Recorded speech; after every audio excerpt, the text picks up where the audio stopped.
Now, Pepperdine and you yourself personally have been so supportive of Songfest, which is a great program that enables singers and pianists to really focus on the study of art song each summer.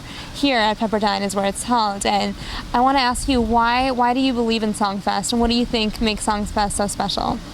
Well, in a word, the teachers that they get here. Songfest has the world authorities on song. When you're talking Graham Johnson, Martin Katz, Margot Garrett, and they attract the greatest American composers, John Harbison, Jay Keggy, Ricky Ian-Garden, John Musto. The list goes on. These are America's finest composers and the finest coaches of song literature in the world. And so why wouldn't people flock here? The very first Songfest was in 1996 at UCLA, and when I heard that Martin Katz was going to be there, and this was a new workshop, I audited and I went, and I was just a fly on the wall. Songfest went on to some other universities in Southern California, and when they were looking for a new home several years ago, I think 2003 may have been the first year at Pepperdine. I don't know. Maybe 1 year off, but I think it was 2003 when Rosemary Heiler Ritter talked to me. I said, "You're kidding. We actually have the opportunity to get Songfest at Pepperdine." It was a no-brainer. We have got to get this festival at Pepperdine. It's been so wonderful, the association for us, to have the world's greatest coaches and composers, American composers, sitting here in our recital hall, working with the students every day. Pepperdine students can audit for free. Pepperdine students, 2 Pepperdine students get scholarships each year. And I know Jessica Rivera went to Songfest like 3 different times. And we've had several of our other students. Keith Kolklo, that I just mentioned, had the Fulbright scholarship to Germany year before last. He is already an alumnus of Songfest 2 different summers. And his singing blossomed gloriously. And for those opera singers who are wondering, why should I be singing leader? That was my next question. Yeah, was it? Well, let me tell you. What you learn to do with the text and bear communication in each song is so important to your operatic communication. When Jessica was here, she said it turned everything around for her. And you give that same kind of attention to detail when you approach your operatic text. But Graham Johnson will sit and talk about Schubert and his life and what led up to this point, and the poet's life and what led to that point, and why they composed the song, and how the text works in a very, very, very special way. You begin to think about the text of your music in an entirely different way. And most all of the wonderful young singers who have come through the Songfest program are opera singers, but they come here to pick the brains of the greatest song coaches, who are also opera coaches. I mean, Martin Katz has played for every great American singer and many of the international singers, for the last 35 years. I saw him as a young pianist accompanying Evelyn Lear and Thomas Stewart when he was in his 20s, and we both were in our 20s in the 1970s.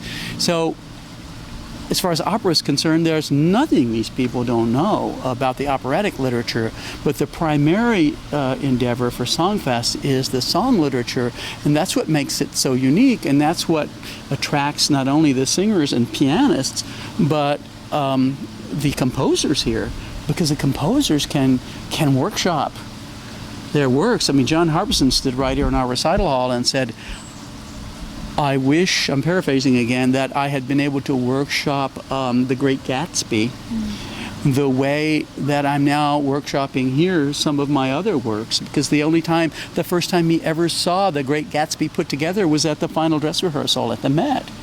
And so here they're able to take new works, see how they work for singers. The singers are right there working with the great composers, and then they can tweak their compositions a little bit, tweak the way the text works, tweak the way the rhythm works, because it fits better for singers in a certain way. So those are some of the things that happen at this incredible workshop in the summer. So it's sort of the idea you think of it is just as a workshop, kind of like poetry, like studying poetry. You know, you think about the ideas behind it, and then you develop those into something greater that then is presented to a wider audience? Or do you think that art song can stand on its own as a... Oh, absolutely, it stands on its own. I'm just saying that some people say, well, why would you study Lieder? Mm-hmm. You know, well, you know, maybe you're not quite ready to stand on the world stage and sing a Wagnerian opera in German, and most of us never will be. But if you study the detail, you know, that Schubert and his poets did put together in their songs, you can use that in whatever you do. But song literature is, to answer your question, I think, is a medium that stands up there with opera on its own. That's what Schubert did for us. And the Schubert elevated the art song to a major genre. And that is why people like Martin Katz and Graham Johnson have striven all their lives to keep it alive. And I have heard Graham Johnson say that he is so heartened by the Songfest experience that for many years he was depressed, that he thought that Fauré no one would ever understand. Fauré. And then he came here, I heard him say this a couple of years ago, and was so encouraged by the level of commitment to this misunderstood composer that it moved him to tears, and he is not easily moved to tears because he could see that, yes, even though Fauré died many decades ago, that people are beginning to understand what he was doing in his songs, mm-hmm. and appreciates him for his own unique niche in the musical life. And you know, his songs are now elevated on the recital platform, you know, right there with Schubert and Schumann and all of the other greats of song. So this is the kind of thing that you see happening here, mm-hmm. at Songfest every summer. So why do you believe it's so important that a program like Songfest continue to exist? You know, during these financially difficult times, it becomes a struggle for programs like this to continue. Because of the very life of the genre of song. And that's what Graham Johnson was alluding to when he said he was so heartened that he believes now a song is alive and well. Not only the song of previous centuries, but songs of today, like the composers that I just mentioned. John Musto, oh my goodness, what wonderful songs he writes, and what wonderful piano parts that he writes. And he comes here and interacts with the singers and the other composers and the pianists, and there's this great meeting of the minds, and all of the people who come here every summer then go back to their various communities around the world and pass on what they've learned, and they come again. Mm-hmm. And I believe that success in any endeavor is not determined by whether or not you come the first time or you were engaged the first time, but if you are re-engaged, or if you come again, then, or if an opera gets a second and a third production after the first production, then you're talking about success. Well, people come again and again to Songfest, and then that is disseminated all over the world. So I think it's been extremely, vitally important even for the art song genre, and this is all really due to Rosemary Hyler Ritter, who has this dream, and in her own way has just said, this has got to happen, and she makes it happen. She does all of the work every year to put this incredibly complicated and fabulous festival together, and it is leaving its mark.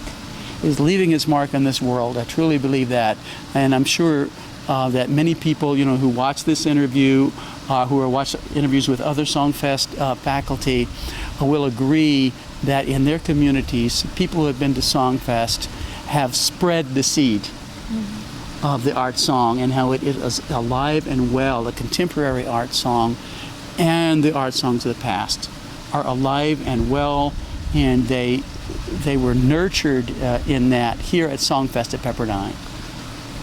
Well, thank you so much for your time, and thank you for everything that you're doing for the Well, thank you, and you can tell that I'm I'm pretty excited about it.